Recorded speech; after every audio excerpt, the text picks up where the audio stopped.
Bom dia, pessoal, tudo jóia? Eu sou Etienne Moraes, psicólogo, e nós estamos começando hoje nosso podcast Fora da Curva.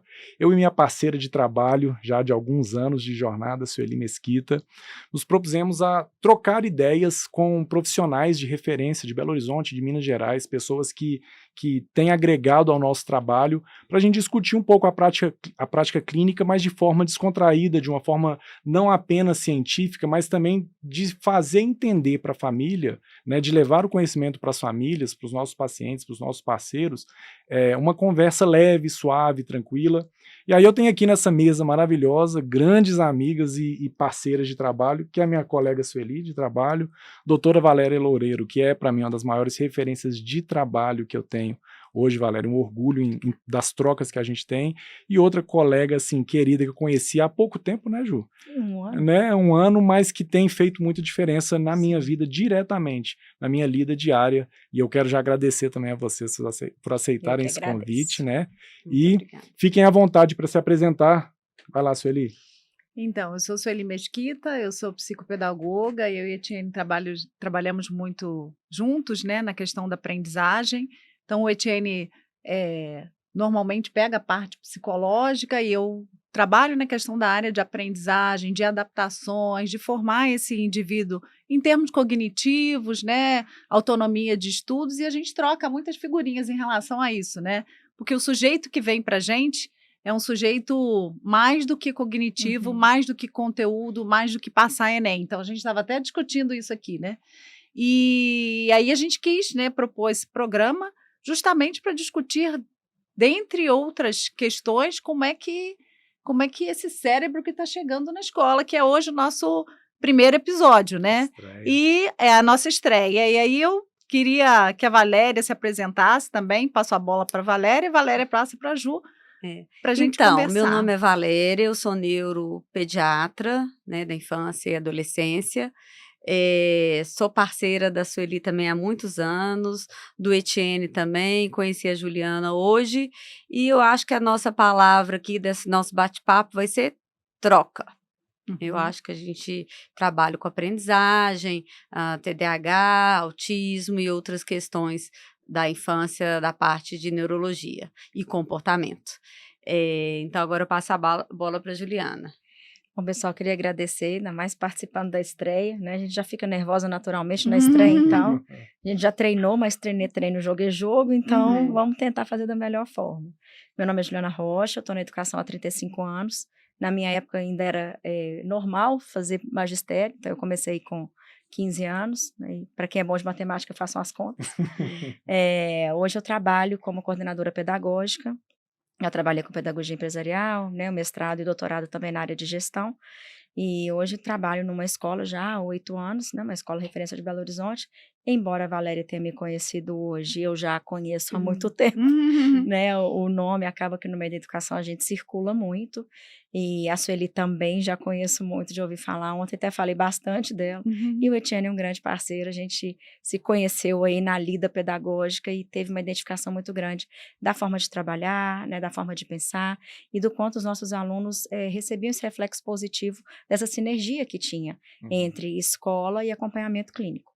Então, eu concordo muito com a Valéria, eu acho que nós temos uma palavra de ordem para o nosso encontro. Eu também queria propor uma que eu acho que é cooperação, né? A gente vai tentar cooperar aqui, porque nós fazemos parte de um organismo, né? A medicina, o psicopedagogo, o psicólogo, a escola, as famílias.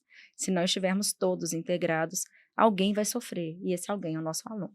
Show de bola. Eu acho que essas duas palavras que vocês colocaram, a troca, a colaboração, é a essência, né, Sueli, do que a gente está propondo. A ideia é exatamente essa. A gente percebe que nós estamos num momento crítico enquanto sociedade, em termos de conflitos, né? Enfim, as relações humanas e tudo mais, a família sofrendo muito, e isso acaba caindo muito no nosso trabalho. E às vezes eu percebo, né, que é cada um puxando para uma ponta sem essa integralidade, sem essa integração, sem essa conversa próxima. Então, o nosso objetivo é esse mesmo, é fornecer conhecimento de uma forma leve, mas multidisciplinar. Né? Vai ser legal, talvez aqui vai ter gente escutando a gente, vendo o programa, que já foi atendido pelos 4, talvez, em algum momento, com certeza. Certamente, já achamos, inclusive. Então, assim, essa troca eu acho que vai ser muito bom para reforçar o que a gente, Sim. a luta, né, que a gente defende, a bandeira que a gente defende, e inclusive a batata já começa no seu colo, Muito doutora obrigada, Juliana. agradeço. E quando o Etienne fala assim, cada um puxa para um lado, né? Quando a gente estava escrevendo essa pauta, a gente pensou bem, vamos pensar então, esclarecer quem é o papel de quem, né? A gente poder, eu não sei se a gente não pode determinar, mas se a gente dá algum norte, né? O que é o papel da família, qual é o papel da escola, qual é o papel da equipe multidisciplinar, né? E do próprio indivíduo, porque às vezes a gente vê na escola a falta de autonomia, as coisas, esperando que as coisas aconteçam, né? Eu não sei se acontece Ainda isso. bem que você falou às vezes. E às vezes, e aí acontece da mãe a família já começar a resolver esse problema e a própria indivíduo, adolescente, Tá fora do processo. vai lá, conversa com a coordenadora e resolve isso. Não espera a mamãe chegar, não. Né? Eu acho que é bom. Você estava lá comigo, Sueli? Tava, Tem um Big Brother. Ju, inclusive, essa primeira pergunta, essa primeira conversa, né, eu queria muito que você falasse pra gente, que é o tema do nosso encontro de hoje, que cérebro é esse que está chegando na escola. Ju, que cérebro é esse? Que pessoa, que aluno? Conta pra gente aí. Então, gente, eu acho que esse manual veio em árabe e em braille, porque desse cérebro a gente não está conseguindo alcançar na plenitude. O que tem sido fundamental para entender, porque essa é uma resposta que eu não tenho, não sei se alguém tem, é a parceria entre a família e a escola. Quando essa comunicação e esse diálogo acontece de maneira muito leve, muito linear, muito frequente, a gente consegue ver qual a pecinha do quebra-cabeça que falta. Porque não adianta falar, gente, são 1000 peças nesse quebra-cabeça, uma que faltar não vai fazer diferença. A gente vai ver exatamente aquela que falta, não as 999 que estão no lugar. Então, tem hora que essa pecinha falta. Como que a gente descobre? Quando a gente entende que um indivíduo ele passa 5 horas na escola, mas ele é fruto do meio que ele vive fora dali. Ele tem uma história familiar, ele tem uma história com o esporte, com as linguagens, com os próprios sonhos, com as próprias frustrações, né? Então, a gente vai respeitando tudo isso, mas se não houver essa parceria no sentido de eu colaboro com você e você colabora comigo, não vai funcionar. Terceirizar isso é realmente ser fadado ao fracasso. Se eu terceirizo para a médica, se eu terceirizo para a psicopedagoga, se eu terceirizo para o psicólogo clínico, ou para a família, ou só para a escola, a gente tende a deixar alguém numa zona de conforto, que normalmente é o nosso aluno. Então, quando a gente fala com ele assim, você entende que toda escolha tem uma consequência? Depende. Depende como? Você de manhã não escolhe abrir o olho, vir para a escola ou voltar a dormir? É a sua primeira escolha do dia. Cada escolha que você fizer, você vai ter uma consequência para isso. E a gente vai trabalhando isso até que a maturidade venha. E aí sim eu consigo entender que cérebro é esse que está chegando na escola. Essa relação do limite, depois da pandemia, ficou muito difícil. Os meninos começaram a usar esses artifícios com as famílias, né? Eles se depreciam quando entregam uma prova para o pai com uma nota baixa. Você não merece o filho que você tem. Então, isso é uma estratégia. E nós, como pais, porque eu também sou mãe, a gente acaba ficando sem saber quanto daquilo é real, quanto daquele sofrimento é real e quanto daquilo é o eu não estudei. Não estou querendo ouvir, ter um puxão de orelha do meu pai, então eu prefiro apelar para um sentimentalismo que a gente que é pai, obviamente cai, né? Então, assim, eu acho que entender qual é a função de cada um nesse papel de colaboração, e aí, gente, a função de cada um, ela não é estanque, né? Como eu falei do quebra-cabeça, cada peça, ela é única, só forma um desenho se todas estivermos juntas. E hoje as escolas têm recebido muito esse input da família, de o que você vai fazer? Eu vou fazer o que eu sempre fiz, entender o seu filho como ser individual num espaço coletivo. Porque a escola nada mais é do que um coletivo de individuais. A gente sabe nome, sobrenome, pai, mãe, diagnóstico, quem que é o profissional que atende. Eu já cheguei a fazer atendimentos com 9 profissionais. TO, fono, eu, a psicóloga clínica, a psicóloga escolar, o pai, a mãe, o aluno e uma fisioterapeuta. E todos nós, num primeiro momento foi muito difícil, foi cada um puxando para o seu lado. E eu tive que parar e falar, olha, pessoal, ou a gente vai costurar tudo, ou vai ser um tanto de retalho que não cobre ninguém. Então, vamos esquentar nosso aluno? Vamos fazer nosso cobertor aqui bem felpudo? Então, vamos costurar tudo. Porque é muito difícil a gente também sair desse lugar. Porque eu tenho noção do sujeito como social. Valéria tem noção do sujeito como psíquico, né? Sueli como organização, Etienne como clínico. Então, é muito difícil a gente sair desse lugar. Tentar ver, tá aí, esse sujeito tem qual função dentro da escola? Porque a escola é a única instituição que tem, por necessidade própria e por regimento legal, a função de formar e socializar. Nenhuma outra instituição te dá um histórico para você pode ser autodidata, homeschooling, mas só a escola te dá um documento para você avançar na sua carreira acadêmica. Então, essa é a minha função. Compensação, a escola é a amostra grátis da vida, né, gente? É lá que a gente frustra, que a gente ama, que a gente desama, que a gente pede licença, que a gente fala obrigado, que a gente pede desculpa. Então, eu também tenho a função de socializar. E isso é uma coisa em detrimento da outra? Não. Eu preciso fazer isso tudo ao mesmo tempo. Como que eu faço isso ao mesmo tempo? Se a família caminha comigo. Então, a família é e sempre será a maior parceira da escola. Só que a gente precisa entender aonde eu vou, qual é o meu limite como escola e aonde a família vai, para que a gente não entre no espaço um do outro e para que a coisa também não perca o controle, porque aí a tendência é o aluno ficar de espectador da vida dele, e ele é o protagonista. Quem tem que estar na coxia sou eu, a mãe, o pai, orientando um pouquinho aqui, outro pouquinho ali, mas ele é o protagonista da vida dele. Ele precisa entender que toda ação que ele tiver tem uma reação, boas escolhas, boas consequências, aquela historinha da vovó da gente, né? E que a gente leva pro resto da vida, a gente leva mesmo. Né? Se é a escola que está falando ou se é a família, tá tudo bem. A gente leva isso pro resto da vida.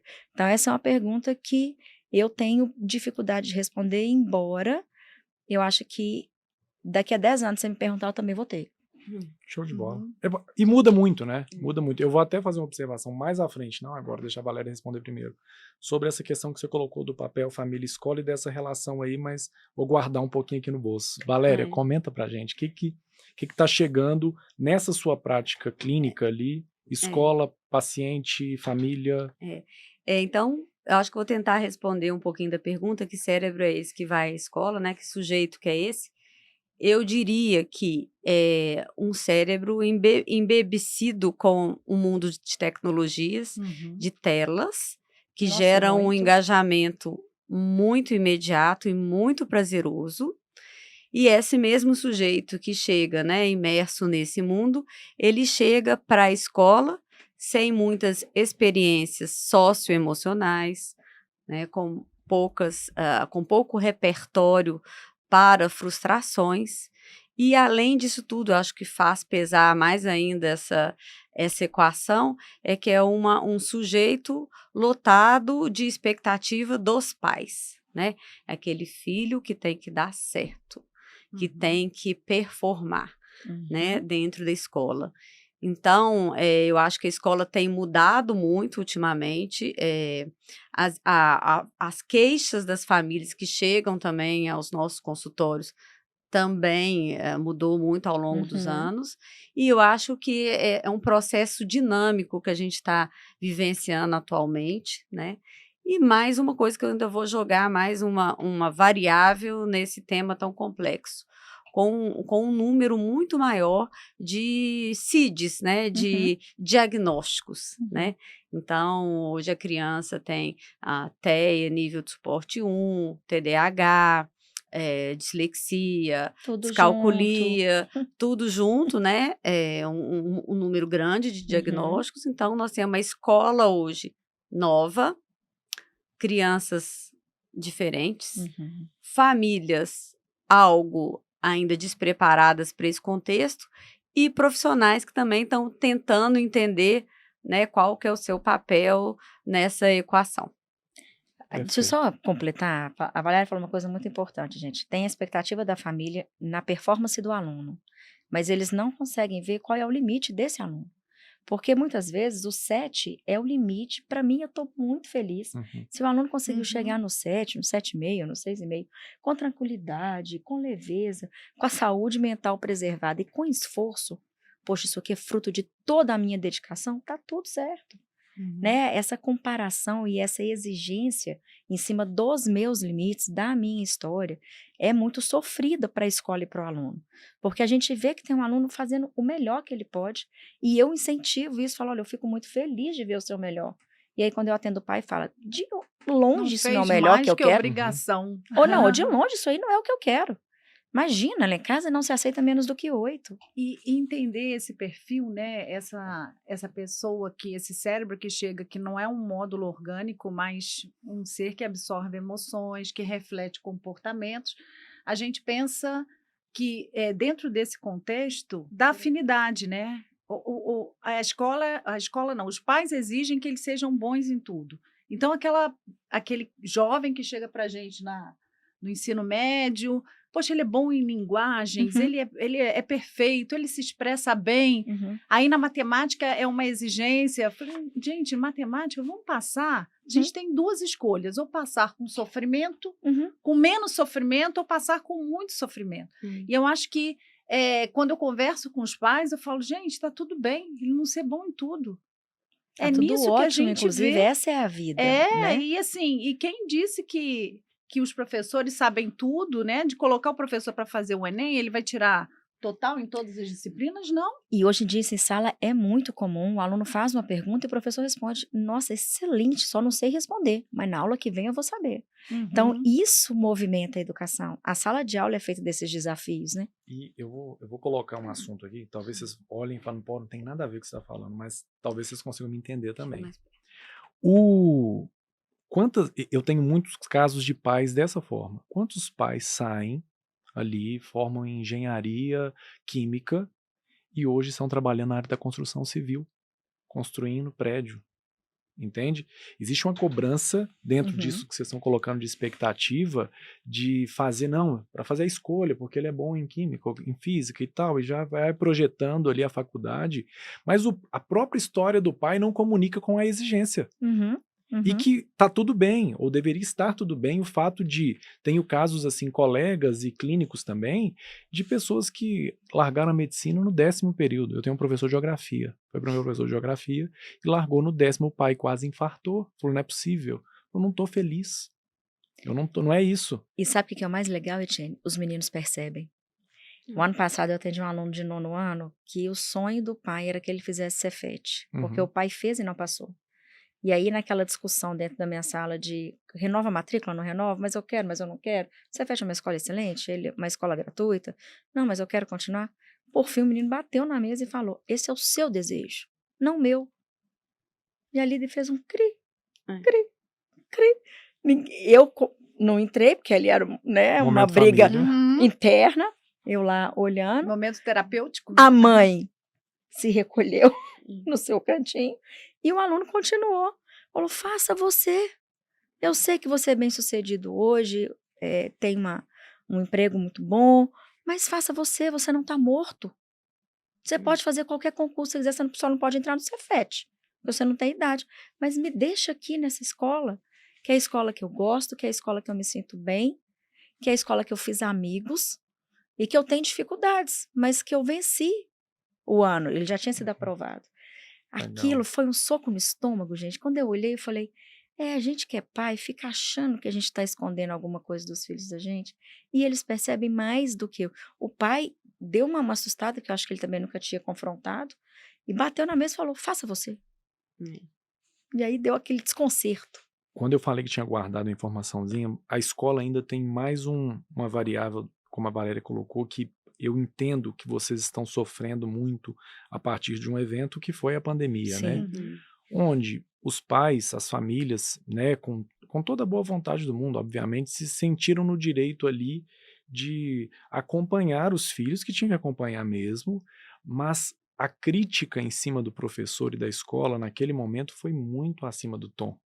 Porque aí o pai já não, mas ficou muito aberto, não né? gostei do jeito que o professor tá falando. Porque o pai entrou para a sala de aula, Exato. né? Então, pegando o gancho aqui, né, Etienne, assim, ter o controle da situação o tempo todo, né? Quem tem o controle da situação, né? Sim. Desse caminho dessa criança na sua vida escolar, né? Quem sabe os pais ainda pretendem ter esse controle e foi uma oportunidade perfeita, né? Foi uma oportunidade perfeita, porque ele estava ali e alguns sentavam com os filhos, assistiam a aula. E era institucional, a gente pedia, pais, acompanhem seus filhos, né? Que era uma necessidade, mas foi interpretado de uma forma muito acima da necessidade real ali. Até porque o nosso sistema brasileiro de educação, gente, ele não favorece duas coisas. Primeiro, essa participação efetiva das famílias em Sim. sala, Sim, e não favorece que o aluno seja organizador, pensador. Ele é bom executor. exatamente. Né? Eu faço um horário de aula que ele sabe, o que tem na segunda, na terça, na quarta, no primeiro horário, no segundo horário, a prova é de quê? Vai cair o quê? Que dia que vai ser? Então, ele chegou em casa e falou, poxa, e agora? A minha agenda eu tenho que colocar o dia que o para casa foi dado e para quando eu tenho que entregar. Na cabeça não funciona. Funciona assim, deram para casa. Nossa, que dia que eu tenho que fazer? Como que eu tenho que fazer? Isso trouxe uma angústia gigantesca para os meninos. E eu tive uma situação muito icônica de uma aluna que entrou na pandemia lá na escola, no meio da pandemia, 7º ano na época. E eu trabalhando em casa, eu moro no 11º andar, e eu atendendo essa mãe por telefone. E a mãe falou o seguinte, a minha filha pulou do 11º andar. Aí eu parei e pensei assim, poxa, então o que você está fazendo na escola? Vamos providenciar, né, funeral e tudo mais. Não, ela tá bem, ela tá viva. Ela caiu em pé, numa piscina de 1 metro de profundidade, quebrou o cotovelo, né, eu acho que no impacto, e tudo porque ela cortou a rede diante de uma situação onde a escola me ligou para falar que ela não estava entregando trabalho, redação, prova. E aí ela, que sempre foi uma excelente aluna, se viu num lugar de me frustrar e frustrar o pai dela. No ímpeto, ela não tem depressão, não faz nenhum acompanhamento, foi o impulso. Nesse ímpeto de resolver o problema, ela cortou a rede e pulou.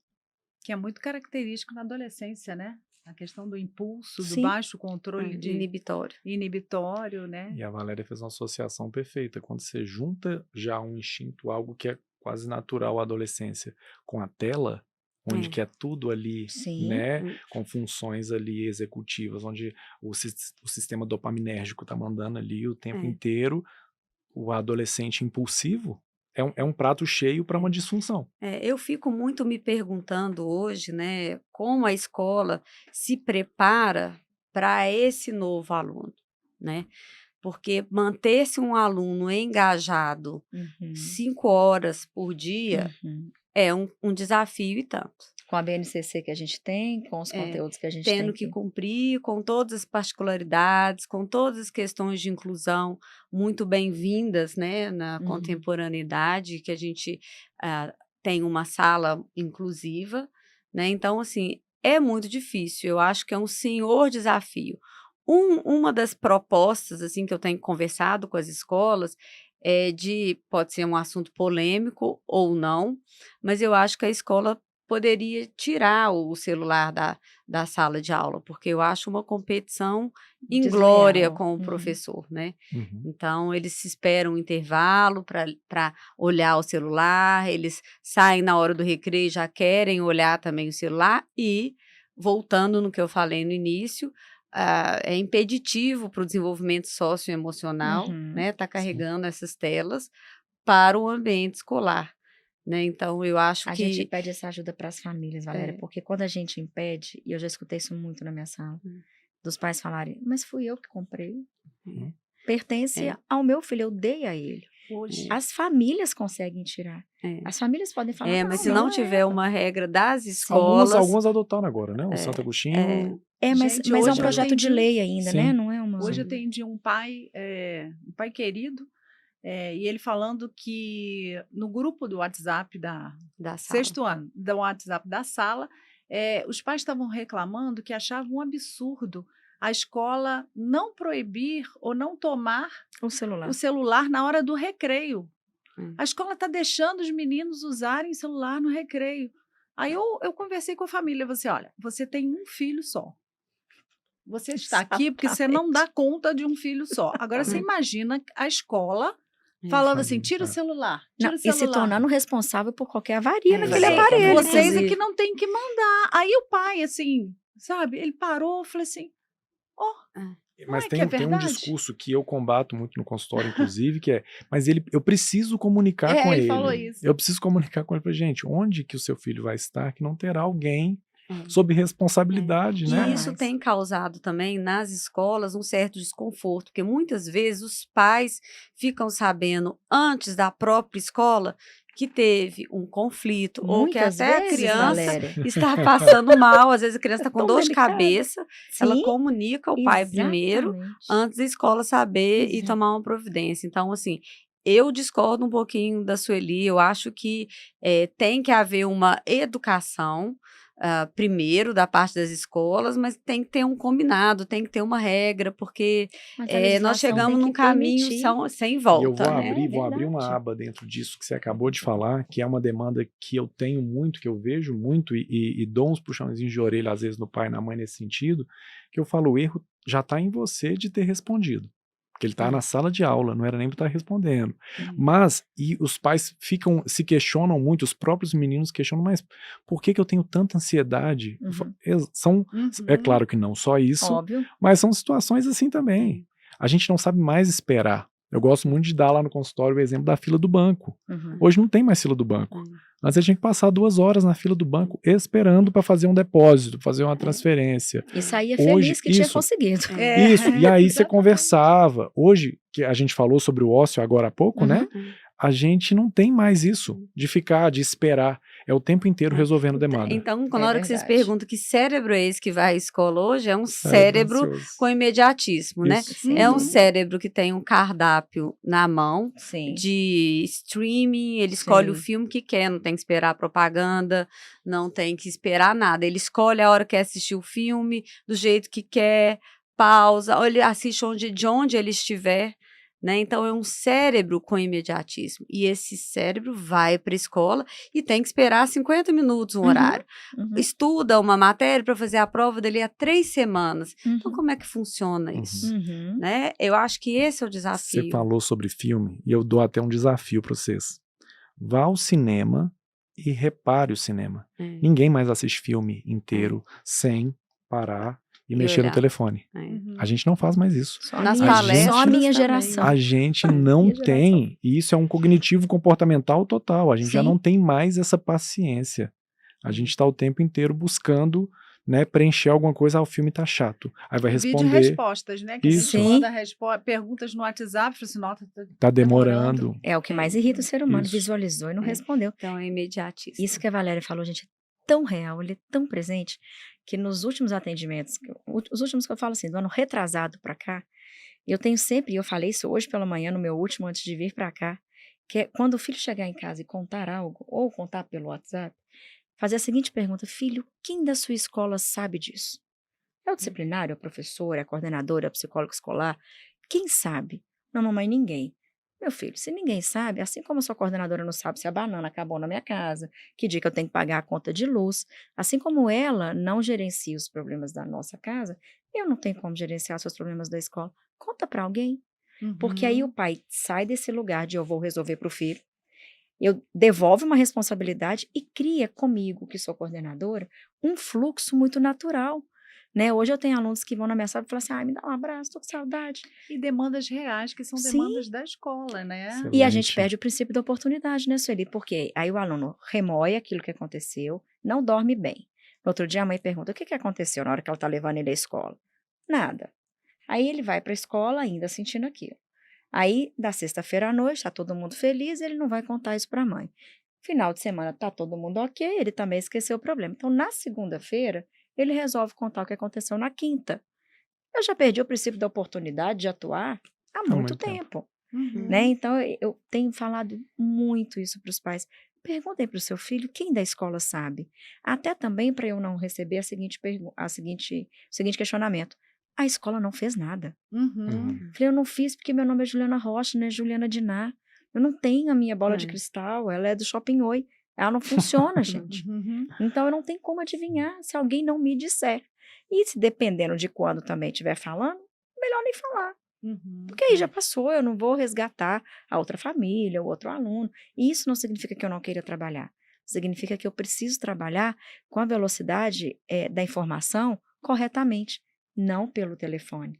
Isso que você falou, Valéria, a gente vive 80% do tempo lá na escola. As mães me chamam desesperado, meu filho está passando mal no banheiro. Eu, é mesmo? Qual banheiro? Da sua casa? O banheiro da escola. Eu falo, mãe, eu tô na escola. Eu não estou sabendo nada. Então, muitas vezes a gente precisa falar para os pais, não respondam. Tem mães que falam Excelente. comigo, ai, essa ocorrência é para mim, né? Eu falei, então eu vou ligar para sua mãe. E, na verdade, quando acontece isso, né, Juliana, a gente tira a autonomia da criança Exatamente. de resolver os próprios Totalmente, conflitos, né? totalmente. Na hora que eu tenho alguém prontamente Para fazer por mim. para resolver, né? Então, acho que a gente está falando aqui o tempo todo das questões socioemocionais, Sim. né? Então, a resolução de conflitos, ela passa por aí, tem que aparecer o problema, eu tenho que ter ferramentas para lidar Sim. com aquele problema e ter a melhor tomada de decisão, né? E isso é crescer, né? Isso é crescer. Se eu tenho um adulto, que seja meu pai ou minha mãe, que entra na jogada e imediatamente não me dá essa possibilidade, né? Mas depois Então, exige que o filho seja crescido, não tem seja jeito. amadurecido, né? Crescer, eu falo isso com os Sim. meninos, não é uma escolha. Sim. E eu ainda brinco muito com eles, falo, gente, crescer é liberdade versus responsabilidade. Uhum. Eu hoje não preciso pedir para minha mãe para eu poder viajar. Você pede para sua mãe? Ele fala, eu peço. Sua mãe fala, não, aí eu não vou, né, Ju? Falei, então, eu não preciso pedir para mim. Em compensação, assim que eu volto, já tem o boleto do cartão de crédito da viagem para eu poder pagar. Então, eu tenho a responsabilidade de arcar com a minha viagem. Tenho a liberdade de ir para onde eu quiser, a hora que eu quiser. E aí fica muito difícil para eles poderem analisar isso por causa desse contexto que a Valéria está falando. Se meu pai faz por mim, por que eu preciso pensar na minha responsabilidade? Não preciso. Além de imediato, eu me coloco num lugar de vítima sempre. Uhum. E de incapacidade. Sim. Né? Porque na hora que uma reforçar isso. pessoa toma e resolve por mim, qual que é a comunicação direta, ou às vezes até direta que está dando? Você não Não dá é que- conta, por isso eu resolvo Exatamente. para você.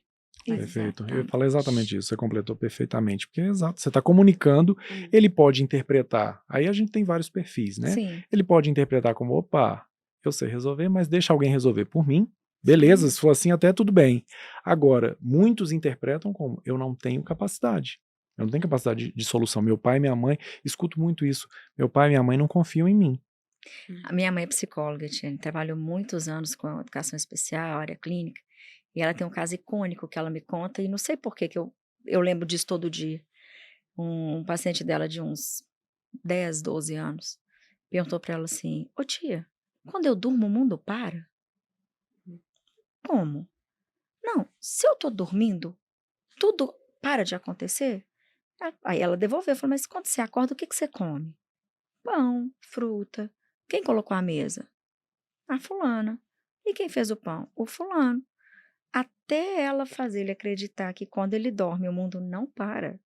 Foram várias sessões de terapia. Uhum. Então entra nesse lugar que você está falando. A pessoa que opta por deixar o outro fazer, tá tudo certo. Só quero a minha zona de conforto aqui, eu tenho noção que eu posso, sei aonde procurar, mas eu não tô com vontade. Agora, aquele que entra no mood, resolve, porque quando eu durmo o mundo para, aí fica muito difícil a escola tirá-lo desse lugar. E aí o pai devolve para mim. Sim. O que você vai fazer? É isso. Essa semana eu atendi um caso de uma mãe também querida, e eu acho que é relevante a gente falar dessas questões básicas, né? Então, uma criança um jovem, na verdade, um adolescente que vai fazer prova de livro, acho que fez ontem, na quinta-feira. E aí a mãe colocou, a gente discutindo a questão da Fez autonomia, né? Fez ontem a prova. E ela estava falando assim, olha, ele não gosta de ler, então já estou correndo, assim, me arrumando um horário para eu ler o livro para ele, porque aí eu passo as informações importantes para ele, né? Entendi. E aí a gente começou a conversar, eu falei, quem é que tem que dar conta disso, né? Quem é? Então a mãe teria que chegar mais cedo do trabalho, porque ela trabalha o dia inteiro, ela tem que ler o livro para passar o livro para o menino. Eu falei, Para mastigar. Para mastigar. E aí eu tive que conversar com ela no sentido de que, olha, quem vai fazer a prova é ele. Então deixa o trem bater. Por incrível que pareça. Você pode até não acreditar, mas é ele que vai né? fazer. E aí eu comentei com ela que algumas questões, assim, ele teria que viver, Sim. né? Aí eu falei assim, por que então não divide um pouco? Às vezes o pai, né, trabalha... Não, mas o pai é muito rígido. Falei, tá. Então, vamos combinar o seguinte, que conversa com ele, você diz que não vai ler o livro, que essa maneira que ele está levando está dando certo, vamos ver a nota da prova. Se não estiver dando certo, se estiver dando certo, ok, ele continua nessa estratégia de... mas que você não vai assumir essa questão da leitura. E, a partir daí, nós vamos entrar, sei lá, com o pai para poder cobrar mais dele nessas coisas. Então, assim, às vezes a família fica tão envolvida nessa questão da nota que deixa de... E até na questão do para casa, né, Sueli? Que a gente percebe muito quando a gente vai organizar rotina de crianças, né, da agenda, de quase empresários, né, dessas crianças no consultório, e a gente olha o tempo que tem para fazer o para casa, né, e qual é o grau de autonomia. Então, muitos pacientes, eles têm que fazer o para casa e a mãe corrige tudo, ou o pai corrige tudo. Então, ele leva o para casa praticamente correto, né? Então, ele não tem nem a disponibilidade de entrar para uma correção de para casa, porque já levou tudo certo. Ainda né? atrapalha aquele que está querendo. E ainda tem uma outra questão. Quando ele deixa incompleto, ou fala que não vai fazer, ou porque não deu tempo, e entra naquela discussão, disputa, né? Eu falo muito com os pais, deixe sem fazer. Anote na agenda. Tivemos tempo, mas o fulaninho você estava hoje lá. Completou. Eu falei isso também. Então, né? deixa eu Não dar uma dica para vocês duas. pronto. Dá outra orientação. Fala assim, peça para ele registrar do jeito que ele acha que está certo. Porque para a escola é fundamental saber qual é o grau de raciocínio. suporte que vai dar. Não, e qual o raciocínio que ele tomou. Tá, então ele parou no sinal errado, ou ele já começou com o raciocínio todo avesso. Né? Se está em branco, a gente fica saber, poxa, o quanto não sabe, o que não sabe. Então, se vocês puderem falar, faça. Isso não significa fazer tocado, fazer de qualquer jeito, significa registre como você responderia se fosse a sua prova. Não quer deixar em branco. Então, registra como se fosse. E o que as fosse. escolas fazem, Juliana, hoje é uma dúvida. Eu sei a escola que você trabalha, mas eu dou muito essa dica. Leva o para casa sem fazer. Se o para casa virou uma guerra, leva sem fazer e vamos ver o que a escola, como ela vai se portar, qual vai ser a sanção. Qual atualmente é a filosofia pedagógica da quando a criança chega sem para casa, não é aquela que teve dificuldade de fazer, mas é aquela que deliberadamente não fez ou não completou, ou não priorizou para casa. Aí a gente volta naquela fala de toda escolha tem uma consequência, né? Se eu optei por não fazer, e aí, gente, regra do jogo é muito bom, né? Porque unifica, deixa todo mundo num patamar de justiça, né? Para que a gente dê essa consequência do para casa não feito, antes eu faço uma aula inaugural com os alunos, todas as salas, sala por sala, e explico quais são as regras da escola, principalmente a regra do para casa. Na semana seguinte eu faço com os pais. Então, olha, aqui estão as regras, está aqui o manual do aluno postado, no app da escola e tudo mais. Bom, regras ditas, a partir daí a gente começa a cobrar o para casa feito, né? Não fez? Se a disciplina que ele não fez, na distribuição dos pontos da etapa, tem 4 pontos para casa, e na escola que eu trabalho, do 6º ao 9º, existe uma pontuação para casa, só o ensino médio em diante que não, a disciplina tem 4 pontos para casa, cada para casa não feito é 1 ponto perdido. Se a disciplina tem 2 pontos de para casa, cada para casa não feito é meio ponto perdido. E aí a família recebe o comunicado por e-mail, dizendo, olha, no dia tal, seu filho deixou de cumprir o para casa de inglês. E aí, depois de 5 para casas não feitos da mesma disciplina, o aluno recebe uma ocorrência pedagógica. Vai para casa impresso, a família acompanha em tempo real qual é o para casa que não foi feito. Mas não fica fazendo mais na hora do recreio, não, né? Talvez alguns até façam. Eles não optam por fazer para casa na hora do porque recreio. A gente fala assim, olha, pelo amor de Deus, pelo menos o recreio tem que ser preservado, porque o menino já fica 5 horas lá. Não pela escola. Por ele, talvez, mas não pela escola, de jeito nenhum. Você entrou num ponto aí que eu até achei bom, vou comentar agora para os meninos, né? Talvez tenha paciente nosso assistindo também, e talvez eles gostem. Temos dentro disso tudo aí também um sério problema que é, você já comentou sobre isso por cima, que é a falta de atualização da escola. O como prender essa atenção, como tornar a escola um lugar interessante no momento onde que a tela, ela predomina. Sem ter que virar um circo de Soleil, né?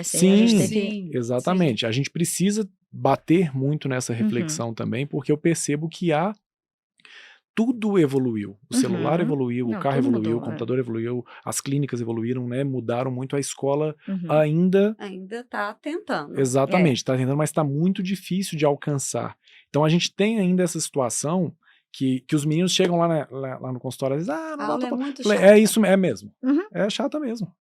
A gente valida Eu falo- um pouco, né? falo Você pode tranquilo. jogar pedra na gente, É. né? É assim, mas é enfim. o que a gente tem para hoje, gente. Exatamente. Tem teve uma mãe que ligou pra Marli, falou, esse psicólogo que você mandou é doido. Ele falou que a escola era chata. Eu falei, mas gente, a Marli falou, ele não mentiu. Sim. Marli, ele não mentiu, é verdade. Ela é chata, mas temos que suportá-la. E aí a gente vai trabalhar essa questão toda. Mas, dito isso aí que eu achava que era importante a gente frisar, até pra não ficar tipo assim, pô, mas a gente tem um problema ali que a gente precisa discutir. E em algum momento a gente vai falar sobre isso também, essa questão da necessidade da atualização da escola, que tá muito Sim. difícil. Muitas optaram. A sua é uma delas que, temos o aplicativo agora, a gente tá moderno, a gente tá, mas ainda não está, né? Ainda não é uma educação que consegue alcançar essa velocidade da informação.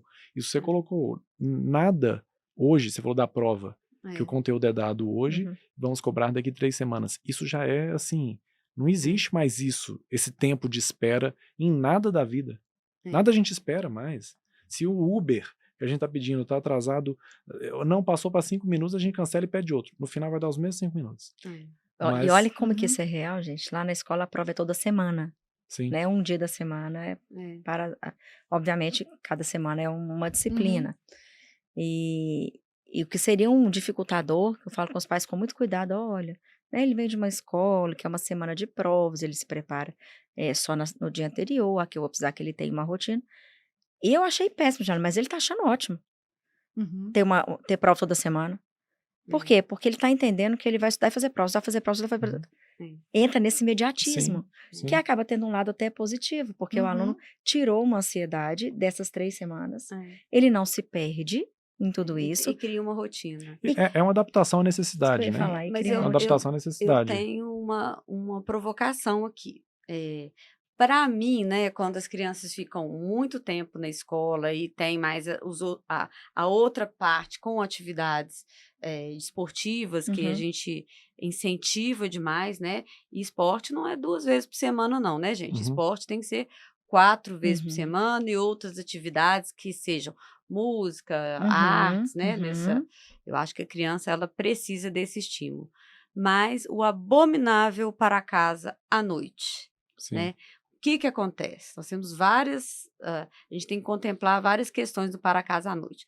O pai e a mãe estão cansados, sem paciência, atire a primeira pedra, quem não já quase puxou o cabelo do filho fazendo para casa. Não julgo de maneira. Quase puxou, ela foi.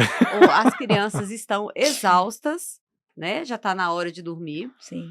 Né? E aquelas crianças que ainda têm TDAH, o psicoestimulante, o efeito já acabou. Então, nós temos o cenário perfeito para dar tudo errado. Né? Então, é uma questão que no dia a dia a gente não sabe como manejar o danado do para casa à noite.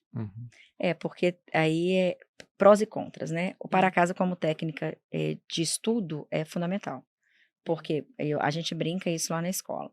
Para casa dado hoje, ele é de uma matéria dada hoje na sala. Então, eu já tenho o primeiro ganho, que é o reforço do que foi dado. Normalmente, a gente orienta o aluno a dar uma lida no livro daquilo que ele vai fazer. Ele fez o para casa, ele circula ali a questão que ele fez na dúvida, inseguro, ou deu aquela chutada. Vai perguntar na sala de aula para o professor, vai tirar a dúvida, e aí ele aprendeu a matéria. Isso é um pouquinho todo dia. Evita aquele volume na véspera da prova. O desespero que fica. Né? Exatamente. Mas é tão difícil a gente... Mas aí que eu ia chegar. Aí que eu ia chegar. A gente tem um controle entre os professores. Então, tem um máximo de questões dadas por disciplina. Porque tem dia que eu tenho aulas geminadas, ok, só tenho 3 disciplinas, mas tem dia que tem um de cada, são 7 horários. Né? São 7 para casas diferentes. Então, a gente tem um número máximo de questões que o professor pode dar. O que não pode é não dar.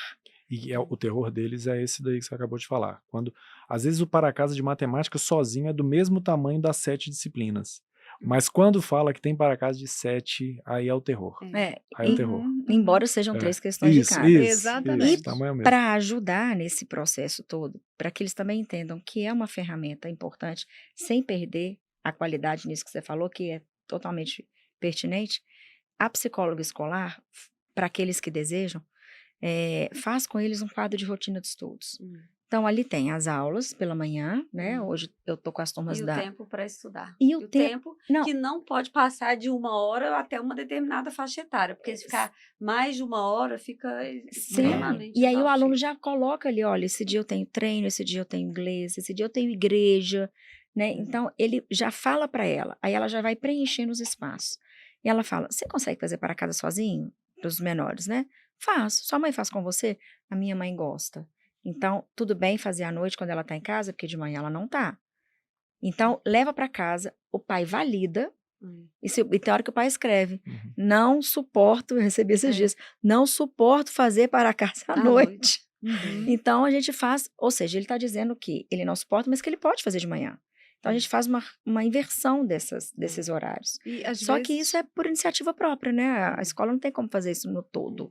E às vezes eu até dou as dicas para os pais que os para-casas mais tranquilos, por exemplo, que criança gosta, ou que tem uma quantidade menor, geografia, por exemplo, história, ele faça à noite para dar uma adiantada. Sim. E depois de uma noite de sono, que a criança descansou, aí vamos fazer o de português e matemática, ou das disciplinas que ele tem mais dificuldade, Por né? isso que a gente faz individualmente, porque cada família tem uma rotina e cada aluno tem um período. Tem um perfil. Eu tenho alunos e um perfil. eu tenho alunos que falam, Ju, eu prefiro estudar à noite. Eu, inclusive, prefiro. Porque a hora que a minha irmã não tá chorando, o cachorro não tá latindo. O circadiano de cada um. Vamos falar um pouquinho, que eu acho que é importante. A gente falou muito da escola, né?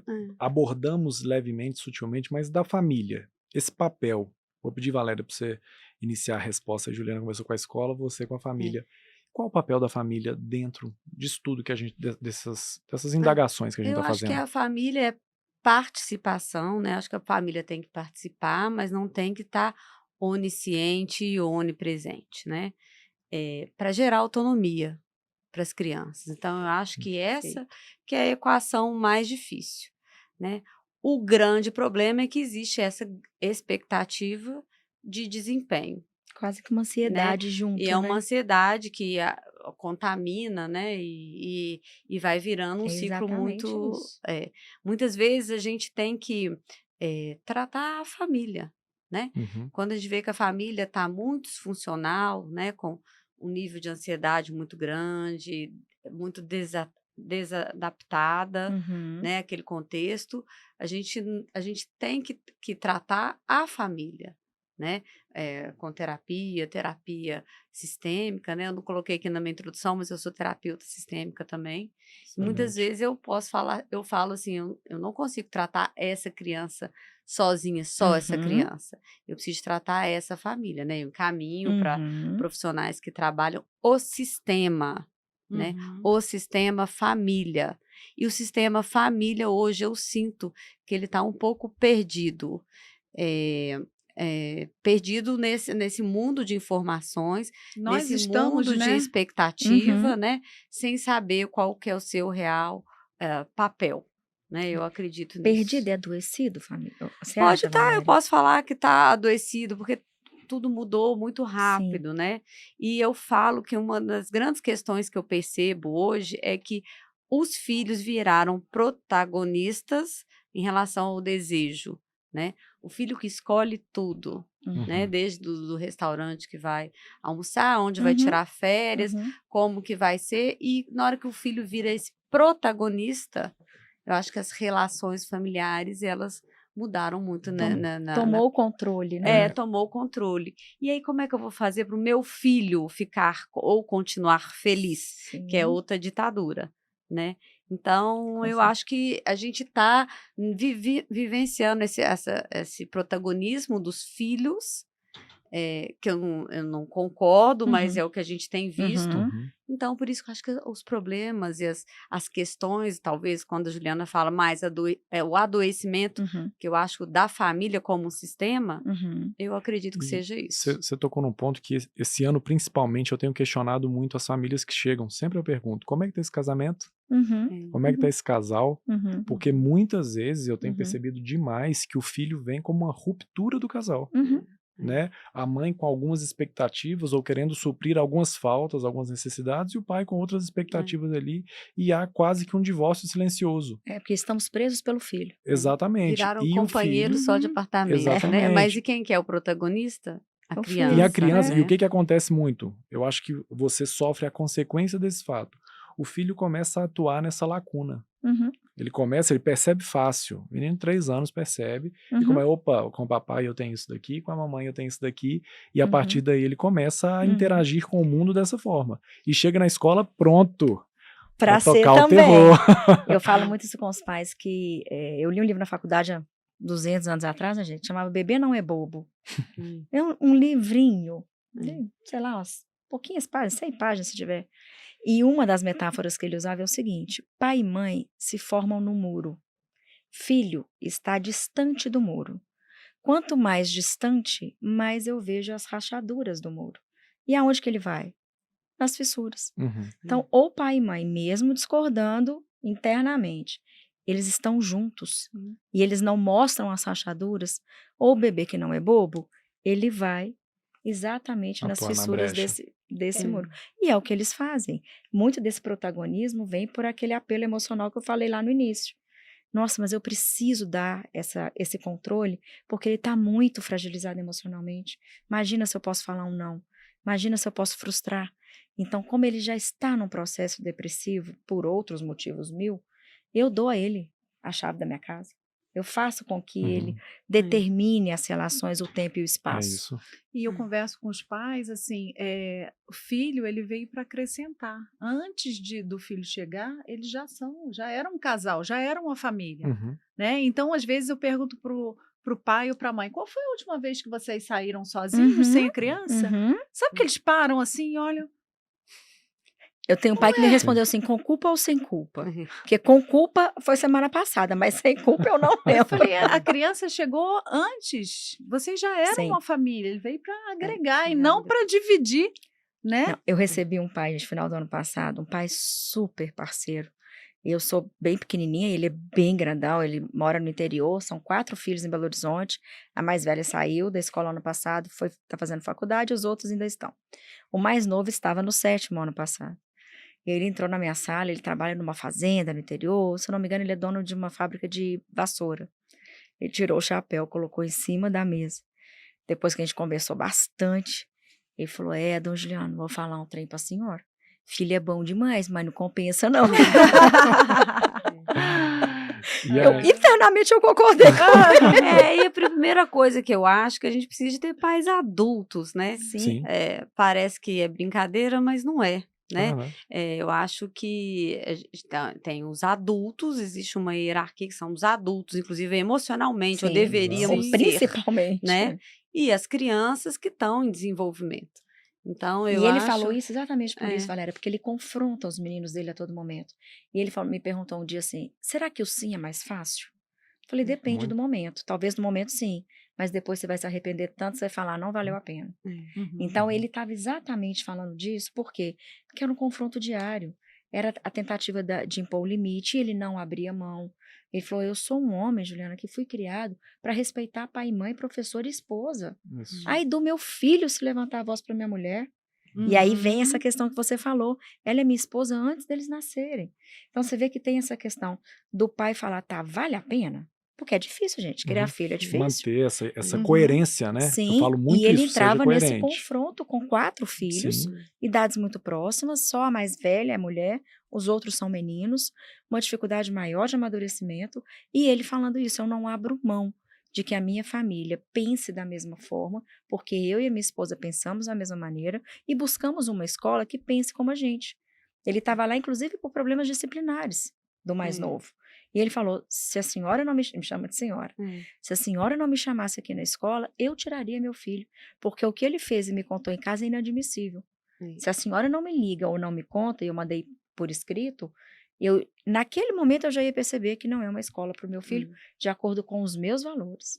E eu vou colocar mais uma coisa provocativa aqui, que eu tenho muita dificuldade, eu enquanto mãe, né, quando os meus filhos estudavam na escola, hoje eles já são adultos, mas a primeira coisa, eu abandonei o grupo de mães da escola. Vou bater palma aqui, Eu ia falar isso. Eu vou bater Porque palma. é louco. Adoecedor. Adoece, né? As mães. E É o novo além, eu teste saí psicológico, né? porque é um tribunal da Inquisição. Ah, sim. Né? Então, julgando os filhos de outras mães que De forma estão muitas no vezes grupo, impiedosa. de Não, forma julgando a escola, impiedosa, as outras né? famílias. Então, eu acho que essas questões de grupo de mães que mostram a prova do professor, a correção que Sim. deu, não concordo com essa nota, ou não concordo com o que ele falou com fulaninho, e a gente leva para dentro de casa, né, coisas que compra essa ideia, né? deveriam ficar dentro da escola, né? Sim. Então, eu acho que acho que são nessas pequenas coisas que o nosso dia a dia, a gente tem que ir conversando com as famílias. Será que está valendo a pena mesmo participar desse grupo? Ficar sabendo de tudo isso? Julgar Uhum. o outro, né, Uhum. dessa forma, ou o adolescente que está em desenvolvimento, E olha como é né? que isso é E legal. até né? questionar até as atitudes da escola sem saber o contexto, Mas porque e chega sem com perguntar para a uma- escola. E é o né? que eu E falei. chega É. assim, a versão da criança. Quando você vai Sim. investigar direito, não, peraí, calma aí. Explica isso direito, Uhum. né? E, Porque a gente tende a dar a nossa versão. e olha como é que isso é contraditório. É um grupo de mães. A gente parte do pressuposto que são adultas, É. ok? E elas esquecem um pouco que aquilo é uma rede social. Se tem Hum. 3 ou 4 que estão concordando com o que ela está É. dizendo, tem umas 40 que estão discordando. E que isso chega para a escola. Então, quando eu vou atender alguma mãe que eu falo, não, eu recebi as pontuações que a senhora fez no grupo de pais, mas você viu que eu estava respondendo. Falei, vi porque eu tenho todos os prints das conversas. Ainda tem Isso isso, é né, muito de ruim. printar. Como é que faz? O que acontece? Aquilo que eu falei anteriormente, a escola ganha um espaço muito grande. Uma coisa que eu costumo muito dizer, falei, gente, há 20 anos, briguei na escola, Hum. lá, enfim. Ia Eu ao só ia vento. resolver esse problema daqui 12 horas, 15 horas, a coordenadora ia me chamar, eu ia ficar ansioso, talvez eu escondesse da minha mãe e Sim. tal, e beleza, mas eu tenho ali. Agora não, agora a mãe já sabe, porque alguém postou no grupo dos Alguém pais já e filmou, já tal, filmou, já alguma coisa que estava exato. acontecendo dentro da Isso, escola. esse assunto Não é dura o muito final de sério. semana inteiro, se for na sexta. Se for na Sim. terça, vai ficar a terça, a quarta, ali a escola ganha um papel enorme. É um assunto enorme dentro de casa. Porque a Sim. mãe tá no grupo recebendo tudo que tá acontecendo. Ah, você viu que Pedrinho e Joãozinho Uhum. brigaram? Aí pergunta pro menino, me conta essa história. Então fica uma coisa muito maçante. Inflada, né? Exatamente, muito inflada. Inflada, Muito injusta. passional, Sim. Então, Sim. voltando à história da educação socioemocional, que tem que ser feita com os alunos, mas com os pais também, Uhum. tem que haver um código mais afinado de uso de tecnologia Uhum. fora e dentro da escola. Uhum. Né? Uhum. Então, os Uhum. canais de comunicação entre os pais e entre as crianças. Ah, mas eu não posso sair porque não fico sabendo Uhum. quais os programas que eles estão combinando. Sim. Combina de outra forma. Então, pergunta à mãe Sim. que está ali naquele grupo para te comunicar quando tiver. Também não tem problema não participar de tudo, Sim. de todos os aniversários, de todas as comemorações. Se eu não souber de tudo, O sofrimento quando também vai convidado para a tá festa de aniversário. tá ok também. O É. 9º ano é o que rege. O que eu acho que, assim, a gente tá acabando nosso tempo, né? Infelizmente, gente, foi gostoso demais. Que Nossa, beleza. foi Mas, maravilhoso. assim, que Valéria trouxe eu acho que a conclusão do que a gente quis conversar aqui quando a gente pergunta que cérebro é esse que está chegando na escola, e hoje é um cérebro cheio de informações, Uhum. cheio de conteúdos, mas com a formação socioemocional zerada, basicamente. E aí é o apelo, né? Eu acho até que cabe a gente fazer aqui, que fazia parte, né, do propósito do nosso bate-papo, era de trabalhar com as famílias isso. Antes de pensar no Enem, antes de pensar no Uhum. conteúdo, porque se fala muito, não, a grade, Uhum. ele não sabe os fatos, ele não sabe isso, aquilo. Eu falo, mas e essa pessoa? Uhum. Quem é essa pessoa que a gente está preparando? A gente atira muito na escola. Eu estava contando para vocês antes da gente começar sobre a situação que eu tive com a Sueli uma vez numa escola, que a gente foi dar uma devolutiva, e eu observando aquela devolutiva, falei, gente, vocês só estão falando de algo que daqui 4 anos acabou. Uhum. Porque acabou o 3º ano, esse diagnóstico, toda essa análise que vocês estão fazendo só Uhum. serve aqui para dentro. Eu estou preocupado com ele lá fora. Como é que vai ser essa pessoa lá fora? Como é que ele vai lidar com a frustração? Quais as Como é que ele vai experiências que ele está lidar com o levando? As desafio? experiências. Exatamente. Experiência, E a eu acho gente que é a tem, palavra. em nome da escola, da boa educação, do Enem, do futuro brilhante que todo pai quer para o filho, a gente tem aberto mão disso. dessas experiências que vão, de fato, formar o seu filho. A formação acadêmica, ela é parte, ela não é o todo. Sim, Né? Exatamente. e isso aqui foi muito provocador, gente, para mim, especificamente, porque quando eu leio Fora da Curva e eu escuto que cérebro é esse que chega na escola, eu me pergunto que escola é essa que está chegando nesse cérebro. Uhum. Porque, se tem um movimento de lá para cá, o que a pandemia fez com as escolas? Jogou no chão e fez construir de novo, Exato. né? Aquelas que não conseguiram, ruíram. Isso é discussão Desistiram. para o próximo episódio, né, Juliana? Pois Vou é. anotar. Pode deixar, Vou anotar. pode deixar. Pois é, que escola é essa que chega até esse cérebro novo?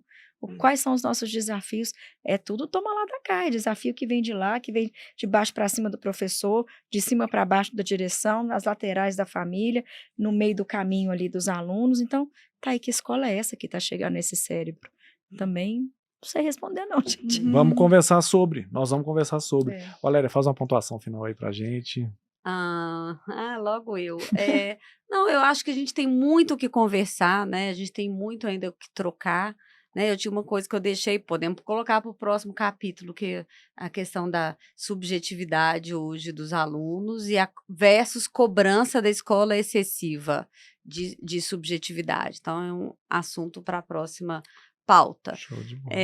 Mas eu queria agradecer a troca, espero ter contribuído um pouquinho Demais. e estou disponível para próximos encontros. Ai, fiquei muito feliz de participar, gente. Refletir com outras cabeças, com outras vivências e outros conhecimentos é sempre muito enriquecedor, né? Me provocaram, agora eu que saio daqui, poxa vida, o que eu tenho que fazer eu tô amanhã? fazendo? Meu pai, o que eu tô fazendo errado? O que eu tô fazendo de certo?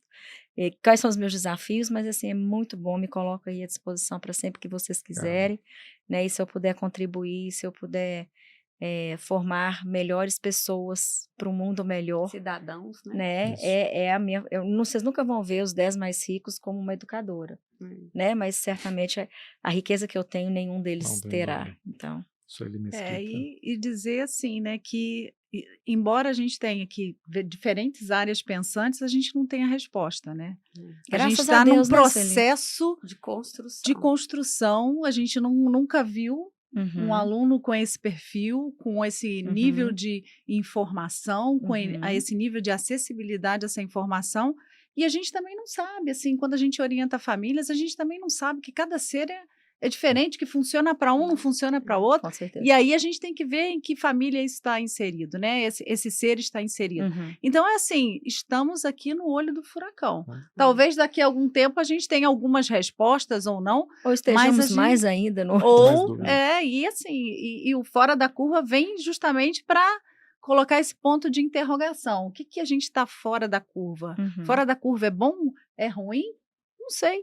Como a gente está se adaptando Ou a essa contemporaneidade com os seus desafios, né? Sim. Essa semana você falou disso, um pai me perguntou, a gente dando algumas orientações para a família, mas você tem certeza que isso vai dar certo? Eu falei, Não. se você for em algum psicólogo que te der essa certeza, corre.